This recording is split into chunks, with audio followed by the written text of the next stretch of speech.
So we have two topics for today. One is we are going to be solving linear equations in one variable that happen to have perhaps no solution or many solutions. The second thing we're going to be doing today is we are going to take formulas for one variable and rewrite them as formulas for other variables. So we've got both of those topics today. We have about 2.5 pages in the notes to go through, and we're going to start right here with what happens when we get no solution or multiple solutions when we're solving a linear equation in one variable. And I have a question posed up here, and this will happen to you, and you need to know what it means when it does. What does it mean if I am solving an equation, and by that I mean adding and subtracting on both sides, multiplying and dividing on both sides, and all of my variables go away? So in other words, all the variables cancel out. So x is gone. You have no more. All right, so what do we do if that happens?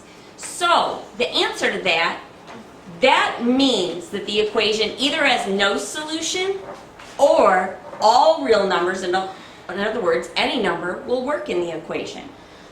All right, so I've got two examples, one example of each, and I'm going to show you how these work themselves out.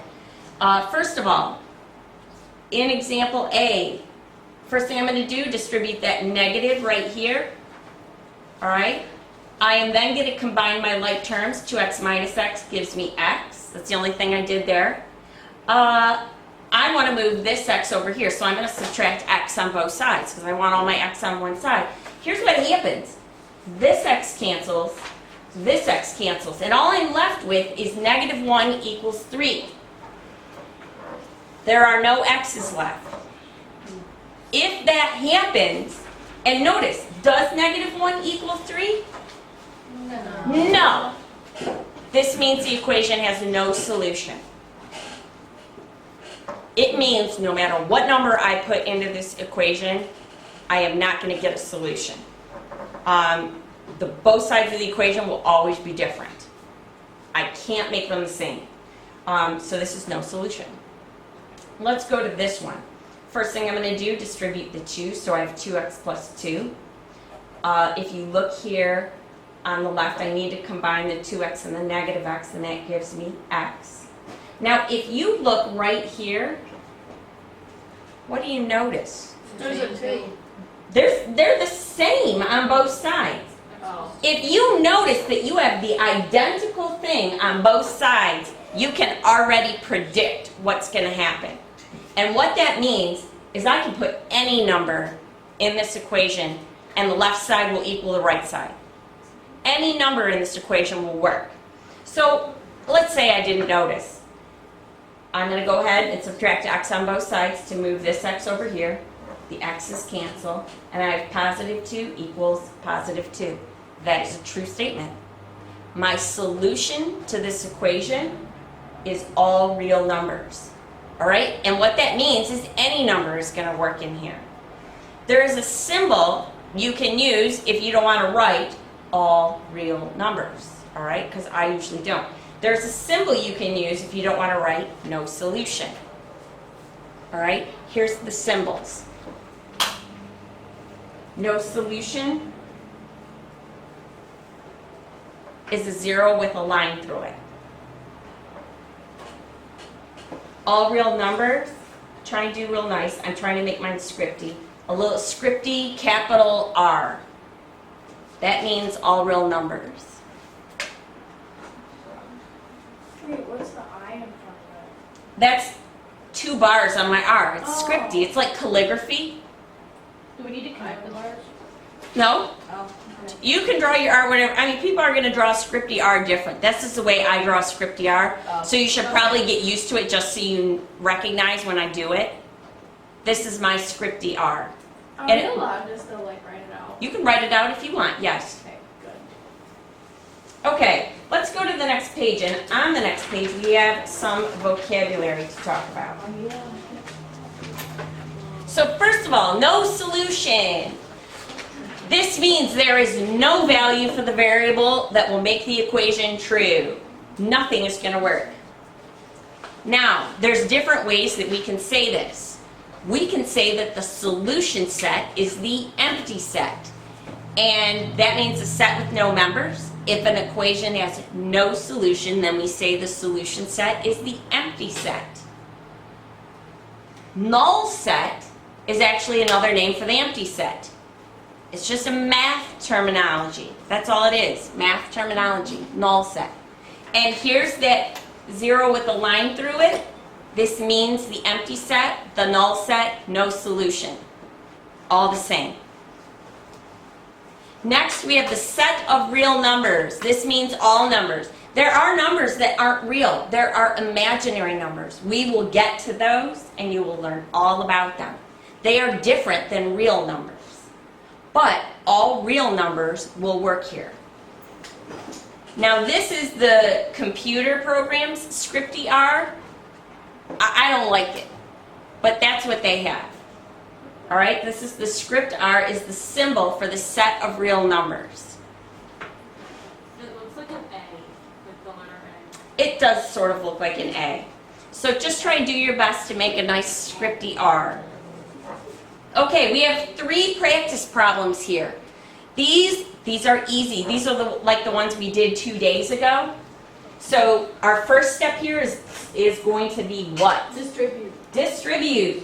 That will give us 6x minus 9 equals 6x plus 6 minus 10. Next step, Combine like terms. combine like terms, the 6 and the negative 10. So we have 6x minus 9 equals 6x minus 4. What's our next step? Subtract the 6x from the other 6x. Yes, we want to move all the x's to one side, so subtract 6x on both sides. And then they cancel out and you get negative 9 and that equals. Exactly. 6 x's cancel, you get negative 9. 6 x's cancel, you get negative 4. Is this true? No. No. This is no solution. All right, let's do the next one. All right, first step, again, distribute. So I've got 6x minus 9 equals 6x plus 6 minus 15. My next step here is to combine my like terms. So I have 6x minus 9 equals 6x minus 9. What do I already notice? That it's the same. This is the same on both sides. You do not have to go any further if you have the identical thing on both sides. This is all real numbers.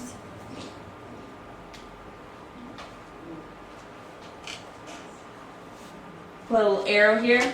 Same on both sides.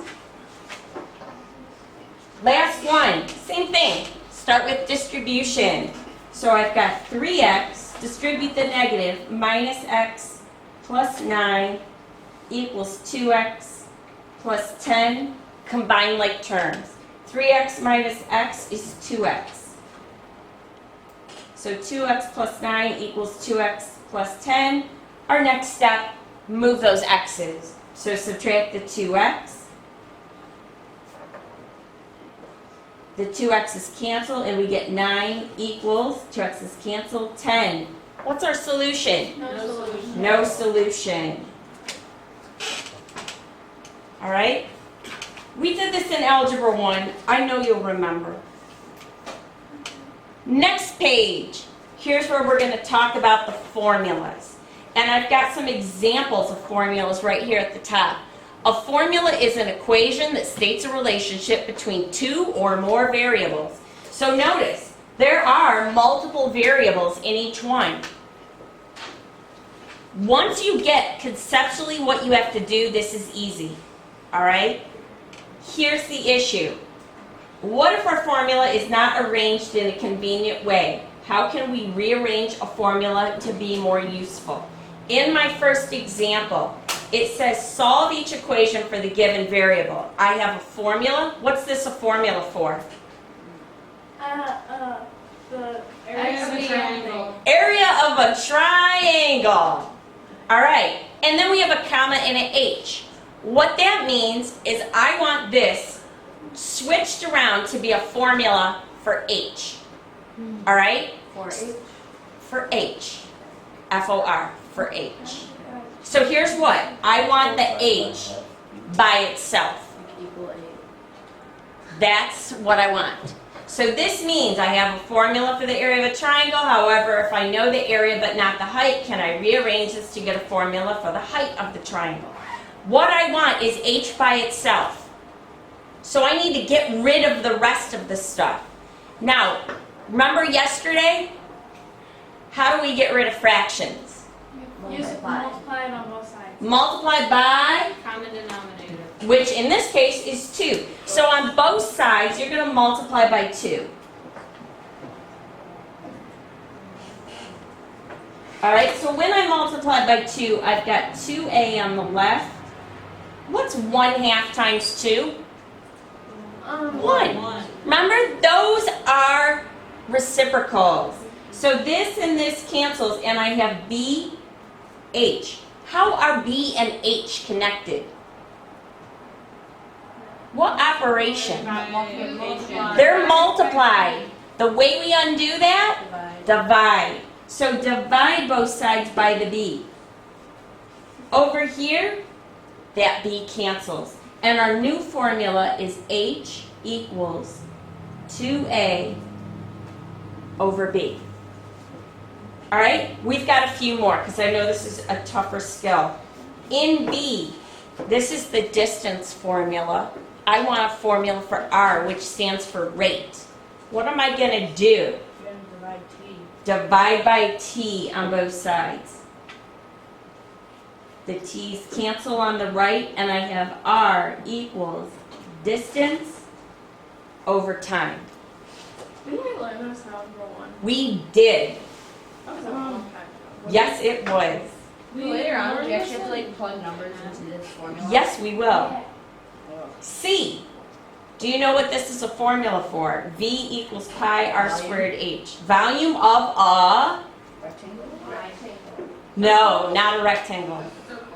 Something with a circle. What kind of shape would have a circle in it? An octagon. Well, I have no idea. How about a cylinder? Oh. A cylinder, like a can of soup. Oh, I love soup. All right? We want h by itself. If we want h by itself, how are all these things connected over here? They're connected by what operation? Multiplication. How do we undo that? Divide. So literally do this. Pi r squared. Divide by pi r squared on both sides.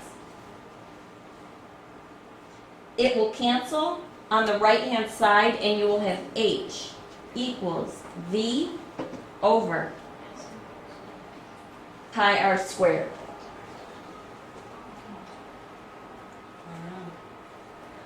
Beautiful formula. We're going to do a ton of these. You're going to be so good at these. This is an equation of a line. This happens to be in what we call standard form. If I want an equation for y, what I'm saying is put it in the form y equals mx plus b. I want this in the form y equals mx plus b. So, how do I get y by itself? Minus the 2x. Well, here's the thing. Remember when we're solving equations? We always add and subtract before we multiply and divide, right? Do the same thing when you're doing this with formulas. So do the add and subtract first. So subtract 2x on both sides.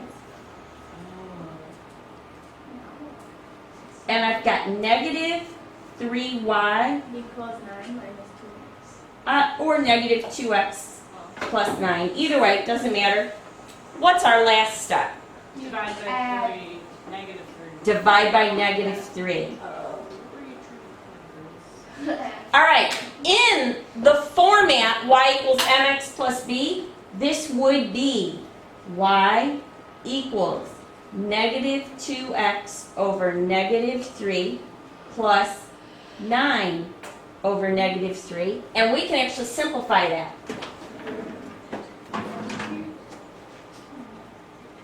All right? Here, the two negatives cancel to a positive. So y equals 2x over 3.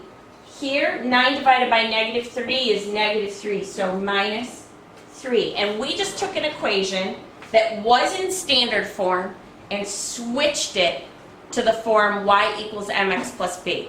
We're going to do that a lot in chapter 3. A lot. Good job, Grace. One more.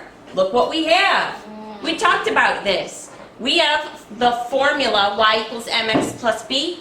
What if I want a formula for m? Remember, what's my first step here? You have to subtract To the other side. Subtract the b. Look to add or subtract first. So subtract the b. And I've got y minus b equals mx. Now what do I do to get m by itself? Divide. Divide by x. Divide by x. And here's what I've got. These x's cancel. I have m equals y minus b all over x.